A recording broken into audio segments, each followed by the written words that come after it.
Welcome to the business of being healthy, where we are passionate about treating our health as good as we treat our wealth. Sheley Brien here, and I am obsessed with sharing real-life experiences and wisdom to help save you time, heartache, and money as you continue to grow personally and professionally. Twice a week, we push aside that BS to take massive intentional action. And I promise by tuning in, you will receive the straightforward talk you've been waiting for, filled with actionable steps that will inspire you to achieve the health and wealth you desire while you are building your empire. Today's episode is going to be one that I know is going to open some eyes because of my guest. And what is neat, and I always love to call this out when it happens, is we got connected just on social media. Sometimes I think that social media can be seen as this like beacon and like there's no like connection, you can't talk. But what I love is that the connection naturally happened and we just started talking and here we are. And I cannot wait for today's episode because this topic is something that we need to talk more about, but it's going to have a little bit of a different perspective. So I'd like to welcome in Brook Choulet. She is a performance psychiatrist. She has a passion that lies in helping high-achieving professionals, top executives, professional athletes, and their families reach potential through personalized concierge mental health services. So there's a few keywords in there, Dr. Choulet, that I literally would love to dive into. But before we do, please give us a little bit more about yourself and how you came into performance psychology. Sure. Yeah. So I am from Cleveland, Ohio, born and raised, then grew up, went to high school in San Diego, went all the way to Kansas City, Missouri for medical school, and matched out to Phoenix for general psychiatry residency training. I was dying to go back to San Diego, but met my husband here at the hospital and decided to stay here after. So I love performance psychiatry, and I think that totally envelops like both the executive and corporate side of things, but also the athletic side of things. And then also all of the kids that are like, oh, I'm upset I don't have a 4.5, I just have a 4.0. So I think like performance just leaks into all areas of life. So I love what I do. I mostly focus in medication management and therapy and using a combination and like the least amount of medications possible, if any at all. I love that. And I think there's probably so many stories and lessons just from your training, right? From traveling across the country. I think you ended up like your husband did a good thing keeping you here in Arizona. So many opportunities here, although I love San Diego, so I totally get it there. Yeah. But what kind of drew you into those high performers? You know, high achievers. Scottsdale, I mean, we're both centered here in Scottsdale. I think Arizona in general, we are just to the brim with high performers in every aspect, right? Whether it's a high performer as a mom or a dad or a high performer executive or an athlete. What drew you to working specifically with high performers? Yeah, I think I kind of fell into it through opening a concierge practice in Scottsdale. So what that means for any listeners that don't know is essentially you could contact me directly and you don't have to wait on a long phone tree to talk to someone. You don't have to wait for insurance approval to get an appointment. Concierge psychiatry really is about being able to access care quickly for any length of time that you and the doctor kind of would like to. And then being able to do it in a variety of modalities, whether it be in someone's home who can't be seen in an office setting, in the office, virtually, on site at an arena. So I think concierge psychiatry just ended up meshing really well with those athletes who maybe would be on the cover of a magazine if they were seen out in a doctor's office, or, you know, the corporate executive that might be needing ADHD treatment or anxiety. So I think the concierge psychiatry just blended really well with that population. And I think it takes just the whole idea of and the whole process of psychology and keeps it very personal, right? Because there can be a lot of shame with seeking help, especially for high achievers, because based upon the relationships and the conversations that I've had with other high achievers, like asking for help was almost seen as a sign of weakness. And I can tell you that I fell into that for many years in my life, especially back in corporate, like asking for help, even not from like a mental health standpoint, but just asking for help on a project or a task. I was seen as, I felt it, right? Like it wasn't anybody else. I felt like I was seen as that was weak. And so how is that, are you seeing that with some of these, like this specialty in this area?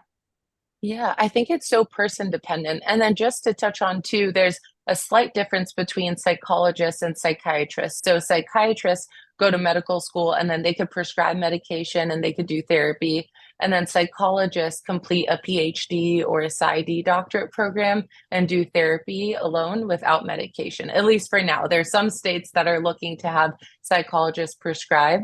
But I think that there's a huge stigma still. Like some people that I see in the athletic setting don't care who's around. They'll come sit right next to me, be like, we need to talk. I have X, Y, and Z issues. And then there are others that are like, I will literally never say hi to you here in this public setting, but can't wait to see you in your office. So I think it really just depends on the person and where they're at with their own kind of personal journey too. Mm-hmm. And how do you, because you've worked, in executive levels, large organizations, and or, professional athletes, how would you, maybe someone that's seeking, right? That maybe is not quite ready to, but is curious. Mhm. How would you maybe help guide them along the path of whether it is the right choice or not for them? Yeah, so that's a really good question because especially in, let's say, like a professional sports organization, the number one job, in my opinion, is to be visible and to be familiar. Because if you can just be visible and familiar, people will start to acknowledge, like, okay, that person's in the inner circle, or like, that person is trustworthy, and they start to get to know you over time. So I feel like just the first layer of the job is just gaining people's trust and respect. And then once that's developed, then when something does happen or there's a stressor, then they'll reach out and be like, hey, can we actually chat? Like, I'm ready now. I've had someone actually say that, like, now that I've seen you just around for 2 years, like, I'm ready. And that comes in so many different layers. It's all trust, right? Yeah. So you are building a practice, right? Just like which is needs trust. People that are building businesses, leading teams, leading a family. It's that trust component. And sometimes it's just showing up Yeah. being consistent and building that trust and potentially getting the referral from, oh, I saw you work with my friend. Now I'm ready to work with you. Right. And those are my favorite kind of referrals too, because it's not someone that just finds me on Google. Like that makes my job so special because I know what an impact I had on the other person's life that referred them. So I absolutely love that. I do think that there's a fear of retaliation sometimes too. Like you were talking about, even just asking for help on a project. It's like, well, is that going to make me get taken off the project if someone thinks I don't know how to do it? That just presents like a whole other layer of anxiety in the workplace, just in general. Mm-hmm. And so just hearing you say that, I understand you're working with individuals, but have you been able to incorporate in large organizations, maybe with HR or leadership, in creating kind of those safe cultural environments for growth?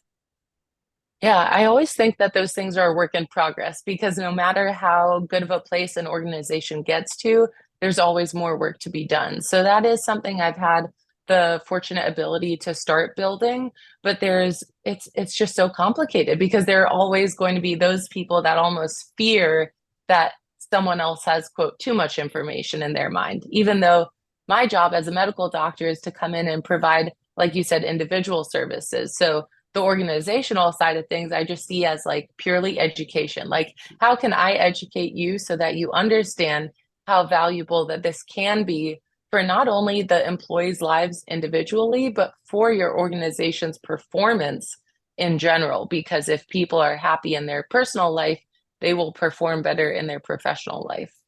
Yes, amen. Absolutely. Let's shout that from the rooftops. Now, um, I know that you have like you have very specific niches that you work with, and I wanted to dive in a little bit more to the corporate and executive performance therapy kind of arm of clientele. Obviously, no names will be mentioned here on the show, but you kind of have four different layers. I'd love for you to take us through this because as high performers, sometimes we don't know where to go, right? There's so many choices that it can cause anxiety and then we like stall out.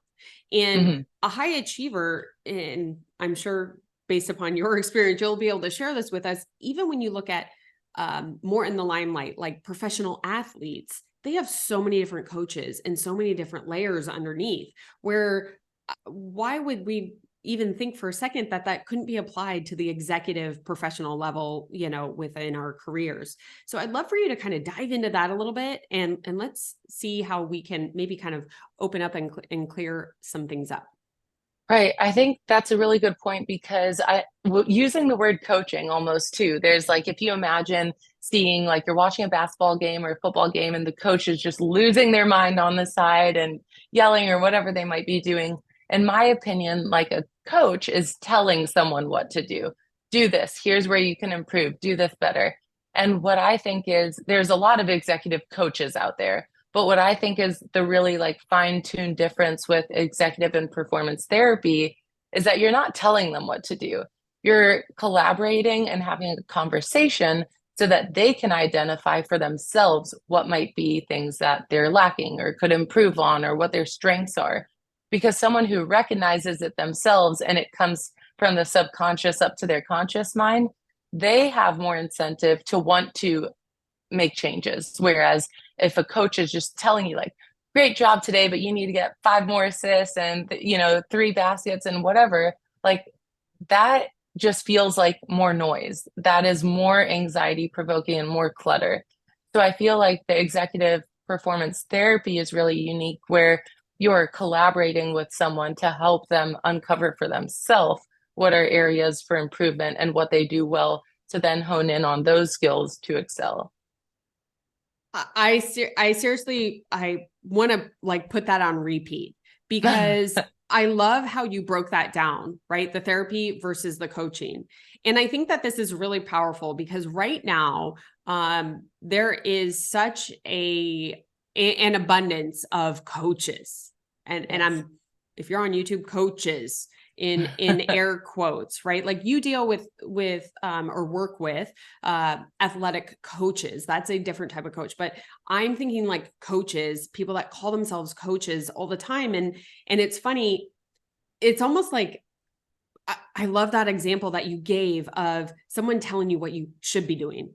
It's like as soon as you implement that word should, your body's going to shut it out and be like, yeah, whatever. It's more noise. Oh, more things I should be doing that are piling up on top of you, creating more mental exhaustion. Where the therapy, I love that collaboration. And that word I think can get overplayed, but the way that you explained it is so powerful.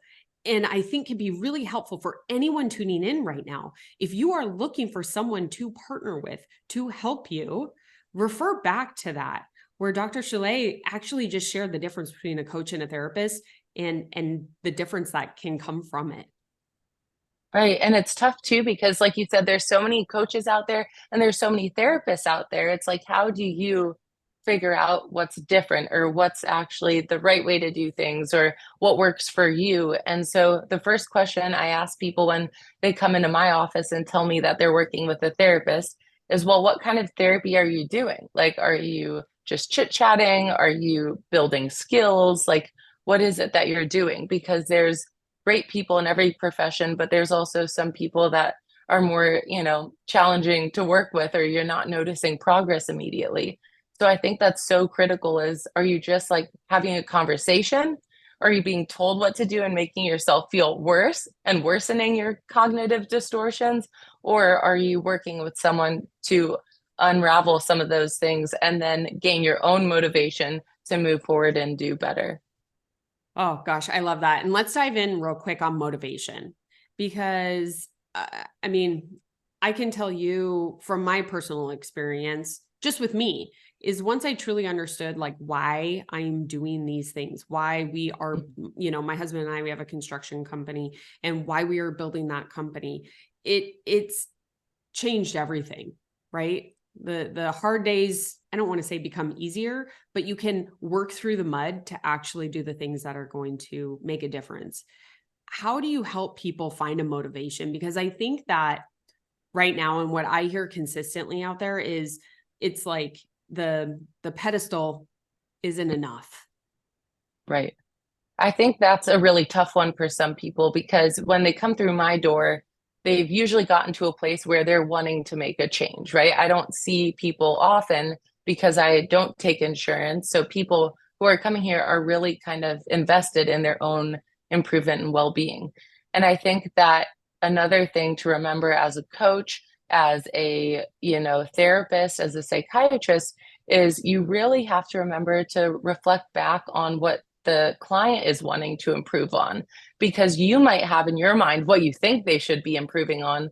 But if you're not kind of synced up with each other on what the goals are, you're never going to motivate someone to get there. So I think that's like foundation, and like level one is just what in your life are you struggling with?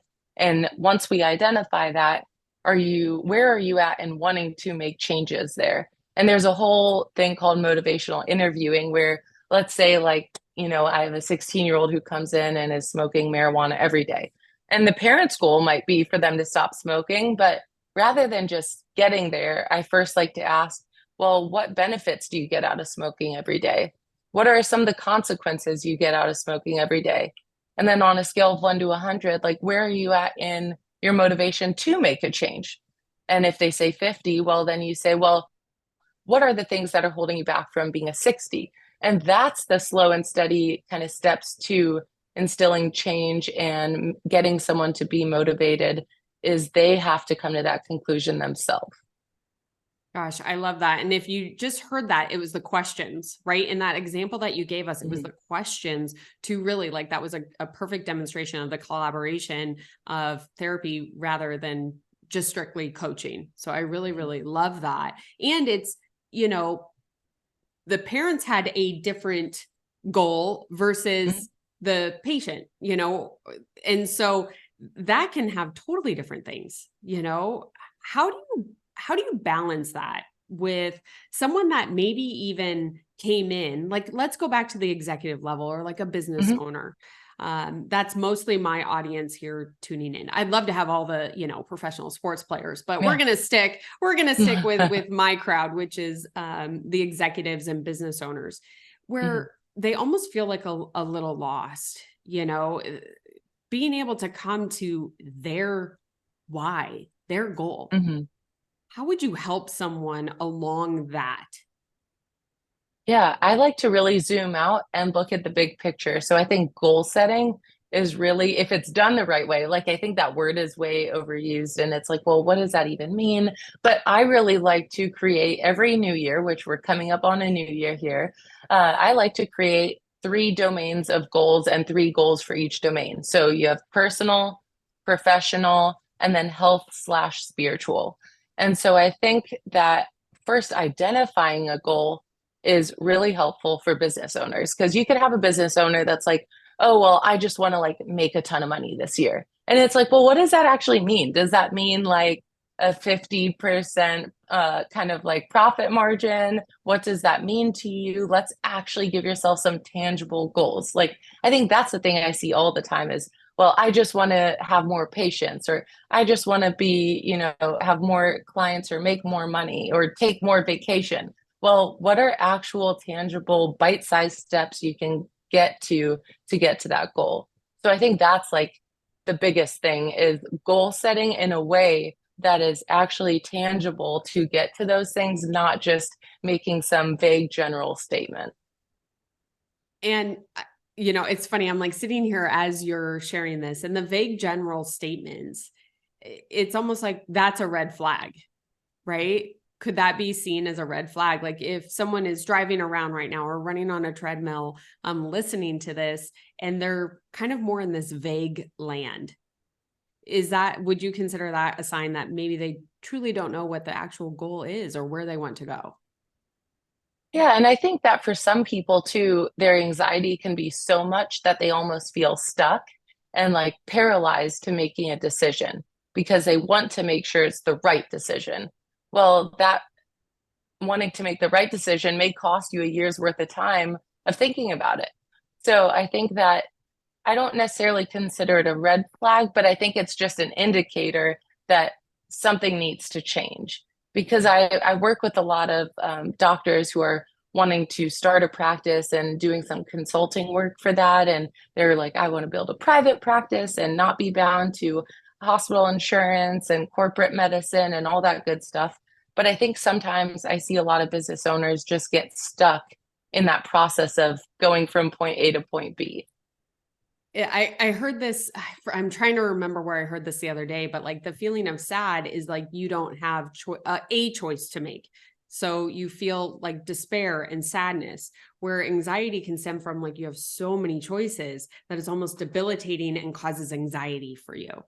And it's funny because I can think back to different periods of life where I felt both, Right. And I don't It's think, interesting the way that happens. Like I almost use the example of if you're at an ATM and you have bad OCD or bad anxiety and you put in your credit card into the ATM and you get your cash and you're holding your ATM card when you're done, but there's that OCD type thought in your mind that's like, but is this really my card?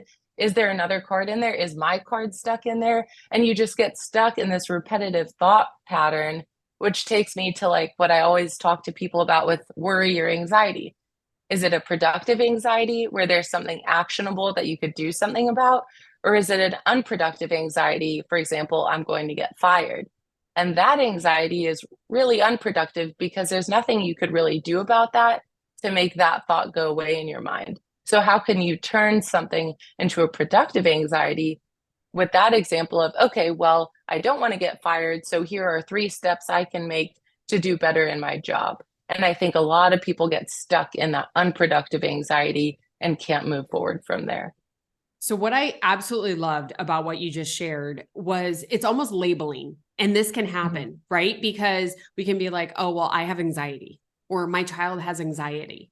And there's just this label that we put them on. And then we almost expect them or ourselves to live up to that label.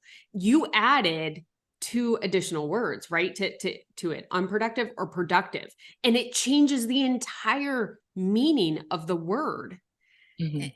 Have you seen and let's see, we can either stay on the executive side or even on the sports side, because they're high performers really at Mhm. the end of the day, is where they have maybe either had a label placed on them or placed a label on them and had trouble like moving through that. Yeah, I think that it goes back to a key kind of core principle in therapy called automatic thoughts. So those are the thoughts, the naggy thoughts that kind of pop up in your mind, and then they make an impact on the feelings or emotions you have and then your behavior. So let's say your automatic thought is, I'm so bad at my job, I'm going to get fired. Well, that'll lead you to feeling sad, and that might lead you to not working because now you're kind of upset and sad and feeling lack of motivation. So you just lay on the couch and then don't actually get any work done. Mm. But let's go back to that same example and okay, something's not going well. I'm worried I'm going to get fired. Well, here are 3 proposals I have to do next week. So that could turn into feeling excited and motivated to power through those and do a good job, which leads to the behavior of getting your work done. So the same automatic thought, that's like something I focus on heavily in therapy with executives and athletes and really anyone is like, how are these automatic thoughts that are negative impacting your emotions, which are then impacting your behavior in a negative way? Oh, that is so good. That's so powerful. And I, as you were even sharing that, just the kids, Mhm. those automatic thoughts that the kids are having, I've got a 11 and a 13-year-old, and just words that they say and how they talk about stuff. I'm on this like hyper sensitive mode Mhm. because it's so powerful. It is so powerful. Have you seen with maybe even some of the adolescents that you've worked with, where labeling like that has been debilitating, and how have you been able to really help move them out? Because it's hard. They don't have enough life experience sometimes. Right. Yeah, I think that I see a lot of that in adolescence and really people of all ages that have a very certain background of maybe they had a parent that was highly critical, they had an ex-partner that was very critical and made them feel less than. So I Mm. see a lot of that in adolescents and young adults that have those automatic thoughts. For example, I'm never going to be good enough, no one will ever love me, I will never do well at work or in school. A lot of those negative thoughts I see a lot of. And the first step really is to identify that you're even having those. Because sometimes when we talk about it, it seems so obvious, like, oh, yeah, that's what I'm going through. But when you actually ask someone to really identify what those thoughts are for themselves, it's kind of difficult. And then they feel even worse about it because they recognize that that's really underlying a lot of their emotions and behaviors. Yeah. Yeah. I can even just think about conversations I've had with friends, Mhm. past colleagues, just certain things that really hits home. I imagine too, for everyone tuning in, they could probably think of someone in that situation. I want to talk about stress management because I know that's part of your, performance therapy as well. And just if you are new to tuning in, I encourage you to go back to some old episodes. But I actually went blind in my left eye because I did not have stress management at a very young age. At 24, climbing, building the business, doing all the stuff. There's some episodes, I'll link them in the show notes, but that you can hear my story. I want to stay focused here, though, with Dr. Choulet, because I want to talk about stress management from your perspective with executives.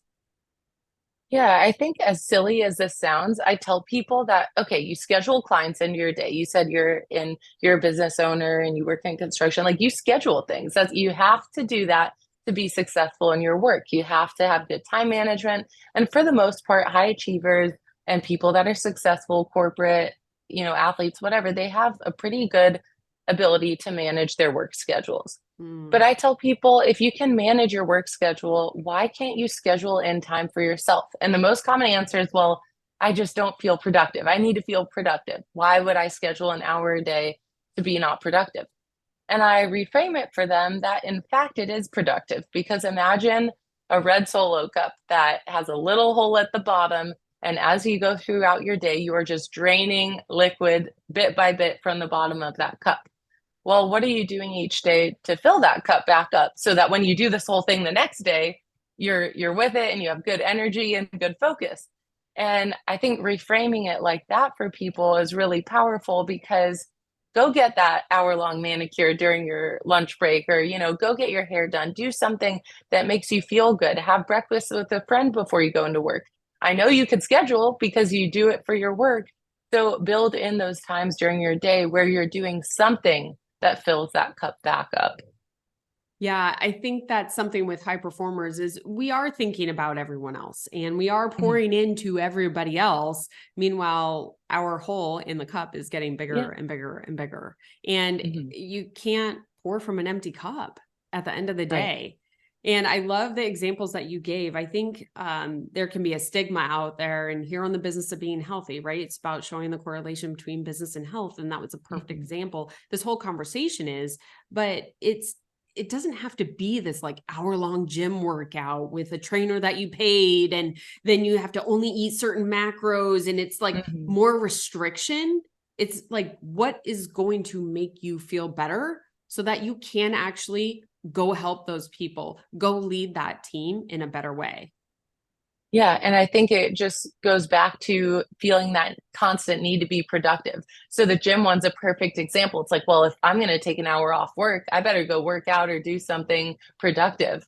But I think just catching up with an old friend or sitting in your office, lounging, making a phone call to a family member, any of that fills your cup up. So it's different for every person. Think of what are three things for you as a listener that you can do that fill back up your cup. Yeah, I love that. And I just really appreciate this conversation already, and I hope everyone's tuning into this. There's been some very like easy right? Simple ways that you are incorporating, mental health, performance back into our daily lives. And, I'd love to kind of just turn a little bit and talk just more about athletes, because we professional athletes, like, we look at them as celebrities and we look at them as perfect, and they have all these resources and tools and everything. How does performance psychology come into that? Because I I know this might sound silly, but it's like they're performance athletes, or they're athletes. Like, Mhm. it's just about like their physical strength and how much they can do, but there's so much on the mindset with them Oh, as yeah. well.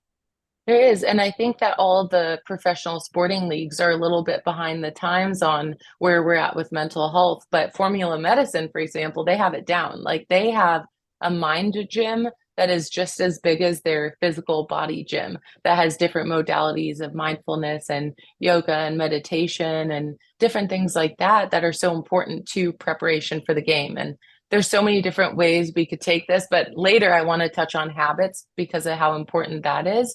But I think that people forget that being a professional athlete or celebrity or even like the owner of a large corporate company is very isolating, even though that they are all over social media and it seems like they're always out doing fun things. It's incredibly isolating because your salary is public online. Everyone knows how much money you're making, where you're living, what kind of car you have, what kind of house you have, and it's incredibly isolating. How do you ever trust someone that is approaching you as you're now a professional athlete? And I'll never forget, I had asked a star player, not in a session, just in public, like, do you make new friends? Is it hard for you to make friends? And his answer, he looked at me dead in the eye and he goes, I don't make new friends. I don't make friends now. And that just goes to show how incredibly hard it is for high level elite athletes to have a social life that's normal. And I think sometimes we take it for granted. We could just meet our friends for a happy hour or do whatever we want. And these athletes are so restricted because they can't even walk from our hotel room when we're on the road to the bus outside to go to the game without 10 plus people asking for a photo or yelling, you suck, or do better tonight, or whatever it may be. It's just very isolating. Oh, I can only imagine. And to your point, I mean, we're talking about celebrities, but the executive level, like that is harder. Even a business owner, like, it is very, very isolating and very lonely. And that's where I think a lot of your mind can really, really start getting in the way, Mhm. or pulling you back or lifting you up, depending upon what you have. You had touched on habits. Let's dive in there because I am a huge believer in habits. I would love to Yes. hear your thoughts. Yeah, I think that there's so much research out there that shows that you are more likely to succeed and meet your goals and get things done if you have habits that you build on. And so when someone talks to me about, feeling like there's lack of motivation to go to the gym, it's like, well, tie that habit to something else that you're already doing every day. Like, what's something that you do every day? Is it that you have a cup of coffee or that, you walk your dog or whatever it might be, and tie the habit you want to incorporate into your life into something you're already doing.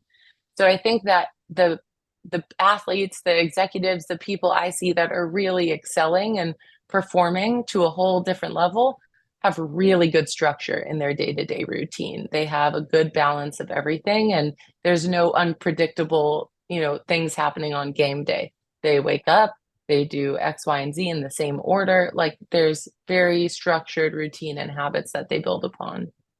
Now, let me ask you kind of an inverse question with that, is when someone is so set in their habits and it falls out of line. I think How that definitely can happen. Mhm. There's those rigid, kind of perfectionistic personality tendencies in some people that their work really comes from undoing that. How can you be okay if your breakfast isn't delivered to you right on time, or if the cold plunge isn't working and you can't get in the cold plunge when you normally do? How can you be more adaptable and flexible to still get through your day without it derailing your whole mentality? Yeah, it's very interesting and timely. I recently recorded an episode titled "Is Your Schedule Holding You Back?" And it was straight from me personally, because as our business is evolving, as our team is growing, events with the kids, the horses competing, like all of these different things, I've had a set schedule. And I noticed that I was creating more anxiety, more stress, because I was trying to make it all fit in what my schedule was, instead of allowing that to become more fluid, yet still being able to, as a high achiever, get the things that I wanted to get done. So Yeah. it was a really just a open, honest episode of me just sharing like how I saw like it was actually my schedule that was holding me back. Yeah, and I think that's a really good point where it's important to detangle and separate the schedule from just habits, right? Because I think a lot of people see them as one, well, my habits determine my schedule, or, that is so tied together. But I think when someone can detangle those and really compartmentalize, as long as you have good habits and you're making steps in that direction, it doesn't necessarily rule or dictate your schedule. You can still have good habits and healthy habits, good coping skills without needing to stick to a rigid schedule. So I'm glad you brought that up because it's a really good point. I think a lot of times they get kind of gobbed together and clouded. Yeah. And that's like, I mean, why this conversation is so fun, because it's like practical real world, the medical side of it, and just the work that you've done. I mean, we're sharing this, and I'm being open and raw because I want everyone else that's tuning in to like see, number one, you're not alone. Number two, there's different perspectives out there that can help you work through it. And I just want to bring it back to that whole coach versus therapy. Yeah. That was so eye-opening for me, because I know that I have excelled at different points in my life when I had someone almost on my team. And I never labeled them as a coach or therapy, but it was just someone like collaborate. It was on my team. Like they had my back. I also have had the inverse where they said they were on my team and they were not. And I'd love for you to work with that or to share a little bit, because as you are growing in your business or your career, if you are working your way up to, national sports leagues, you could have friends, right? Or teammates or colleagues that are kind of on the same level, but then someone you're doing all this work and you're moving ahead and you're moving ahead. And then you start feeling a little resentment. You start feeling separation. You feel you want to separate. How have you been able to kind of help someone through that? Because it's hard to let go of like old friends or old colleagues that you've had forever, but you see yourself separating. Right. And I think just on a personal level too, I've experienced that so much where, like you said, you're growing a business and you're a business owner and you are putting so much, it's like your second or third or fourth baby, like it is a little baby to you because you've poured so much time and energy and love into it that sometimes it can be really disheartening when you see friends that become not happy for you or almost like they resent you or there's that underlying frustration that why aren't you still doing what we were doing when we met and became friends. And I think that's where it's been hard just personally seeing friendships kind of fizzle out over time where there isn't that reciprocity or that understanding that you both have each other's back and you're both truly genuinely advocating for each other and happy for that person when there's growth. So I think that just as a business owner or an executive or an elite athlete, regardless of if you're a celebrity or not, it's very isolating still as you're growing and putting time into something. It can really cause resentment among other family members or friends or whatever the case may be. I think that's the hard part that not a lot of people talk about. And how would you help someone through, like if they are feeling that even family, right? I mean, even I've got personal experiences, family that is pulling away or has that resentment or is definitely not cheering on your wins. Yeah, I think that the biggest word is detachment because how can you move forward and be happy with yourself regardless of external factors? And that's something I preach both personally and professionally is you see your self-worth here, right? And if someone compliments you or if someone insults you, that should not change your self-worth level. Like if someone says, "Oh my God, amazing podcast," or "You did such a good job with this client," that should not bring you up, nor should someone leaving a 1-star review, which hurts for small business owners, bring your self-worth or confidence down. So you are the holder of your self-worth and confidence. Don't let external factors impact it. So I think for those people, I would say find your people, like detach from the ones that are not your people, and you will find your people in time. Gosh, I mean, when you say preach, I'm like, preach, girl. Yes, please, because that is something that's super powerful that Chris and I have worked through at various stages. You know, we've been married 18, but together 22 years. And in various stages, we've had to detach. That is a great word. And it wasn't easy. It wasn't easy, but in order to get where we wanted to go and we can only control us. Right? Like at the end of the day, Right. and that's what I always bring it back to my kids is you can only control you. So whatever your friends are doing, whatever is saying, it really shouldn't affect you. You get to control how you react to that. And I love that status. I don't want to call it a status quo, but like it shouldn't change, right? The positive or the negative shouldn't change Right. how you feel about yourself. Exactly. And I think that's the thing I see with teenagers the most often is they are in Mm. that stage where friends are mean and cruel, and now there's online social media where they can do that. And I always try and work with teens on just holding firm in who you are, who you want to be, and leave all the noise aside.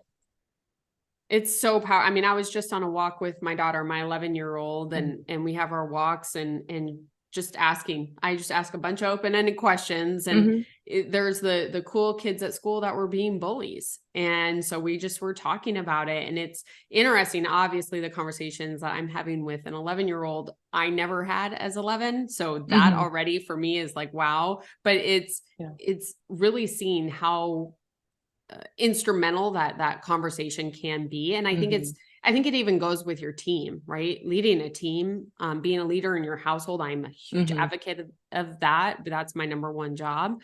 But it's so impactful. I think just even talking out loud.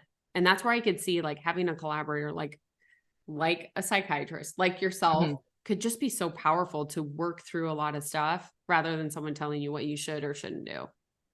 Right. I think that in society today, there's just that constant fear of criticism, regardless of if it's personally, professionally. And I think that holds a lot of people's thoughts inside, which goes back to what we were talking about of just the first step is to bring those automatic thoughts to your conscious awareness. Like, oh, wow, I didn't realize that I'm always negative on myself about my work or whatever the case may be, or my appearance. I think that just unraveling those thoughts is so powerful. It really is bringing that reflection and awareness. I mean, Hmm. I'm just thinking about all these different things as you're speaking, and I know our listeners are too right now, where this is so applicable, and even personally, right? Like I'm thinking about conversations with others, but just even Hmm. personally. Um, I would love to bring in just like a little twist because I mean, spirituality is very individual for everybody, right? So the moment of this show right here, turning it, I'm not pushing one way or the other, but I do want to bring it into it because before we started recording, you had shared something really interesting when it came to just the professional sports, Hmm. professional athletes. Could you share that again? Sure. Yeah. So different teams will have a pastor that will come and be available for any of the athletes that would like to join chapel. With basketball, for example, it happens on the road at home with 60 minutes on the clock till game time. And there is a huge kind of push for spirituality and having that as a going back to habits, having it built into your routine and your structure on game day. And I think that whatever it is that is a habit or routine that people can build onto is so powerful and impactful on their performance, whether it be just a mindfulness meditation, totally not religious based, whether it's going to chapel with 60 on the clock. I think just that ability to reset your mind has such a powerful and positive impact on performance. You know, and I can see that and I can feel it. You know, as I shared, I'm part of the Impact family here in Arizona. We have Pastor Travis Hearn, um, Mhm. who is the chapel leader for the Suns, and just hearing him talk and seeing the pictures and it's it's just part of the routine. And I think it's that grounding moment, right? Before you're going to perform. And while the athletes, again, it's like kind of celebrity, we're all looking at it. But that grounding in again, whether it's your spirituality or something else, how have you used that, or have you used that as a tool with high performers before they're going to do their thing, right? Like whether we're going to like negotiate a big deal, a big sale, bring on a new client, something like that. Yeah, I think it really is person dependent and getting into that routine that works for you. So for some people, they need to get amped up and listen to like hyper music and do like one of those hyper breathing exercises. Whereas for someone else, they might be overly anxious and need to chill out and calm down. So that mindfulness meditation, the chapel time might be very grounding for them. So I've certainly seen that be so helpful for people and really utilized in a variety of settings, whether it be, like you said, a big presentation or a corporate deal that's happening, just any sort of grounding where you're just bringing yourself back to the present moment is so powerful. It's so powerful, you know, just even before I record an episode, especially with a guest or even my solo episodes, it's bringing it back, you know, it's grounding myself, really thinking through, and for me, even saying a little prayer before we get started. So I love talking about that because it's not always the big thing, right? It's not always the big thing that's going to make the biggest change. I mean, I can speak personally on that. It's these little things that may seem insignificant to other people, and who cares? Because it's about you, right? It's like, what is good for you? And so I just love you sharing that. Thank you. No, I think it's really important. Now, I mean, we are getting close on time and I have like a million more questions, but before we kind of close up here, is where can everybody find you? Where is the best to get in contact with you, learn about you at your concierge practice? I really love that. We didn't even get into that subject. And with my kind of medical industry background, we might have to save that for another episode because I'd love to hear your perspective on it. But where's the best place for everyone to find you? Yeah, thank you for asking that. I think the best place is through my website, is just brookchouletmd.com. And I'm sure that'll be in the show notes of the spelling of my name, but just going to my website, sending a message through there, filling out the consult request form, and be happy to get in touch with you. I will absolutely have everything linked. And what I do just want to reiterate again, that I absolutely love this. I mean, Dr. Choulet works with a wide variety of high profile people, and it is of the utmost, you know, confident, personal, nothing is shared. And so if you've ever even been scared to have a conversation with somebody, I highly recommend you could do digital, like digital, right? Virtual, excuse me. So I love that. You don't even have to be in Arizona. It's fantastic. Yes. Well, medical license wise, I can only see people in the states I'm licensed in, which is California and Arizona. So if you're on the coast, I can see you too. Perfect. I love it. I love it. Okay. I've got one last question for you, and then we are going to close it up. Is if you could look at just in your career alone, right? So not even just who you're helping, but your career alone. If there was one thing that when it came to like intentional action, what is the one thing that you wish you would have done sooner to really get you to this point where you are now? Wish I would have done sooner. I think having an online presence through Instagram is something I wish I would have done sooner, because I was worried to put my own voice out there and to talk about what I was doing. And I think that's something I wish I had done a little bit earlier, is to not be afraid that it was a new kind of model of psychiatry and just go forth with it online. I love that. I love that. Thanks for sharing that, because I know someone out there right now is that worried to take the leap, and it's like, look at you, you're doing it. We will absolutely have everything linked below. Thank you so much for sharing and for your time today.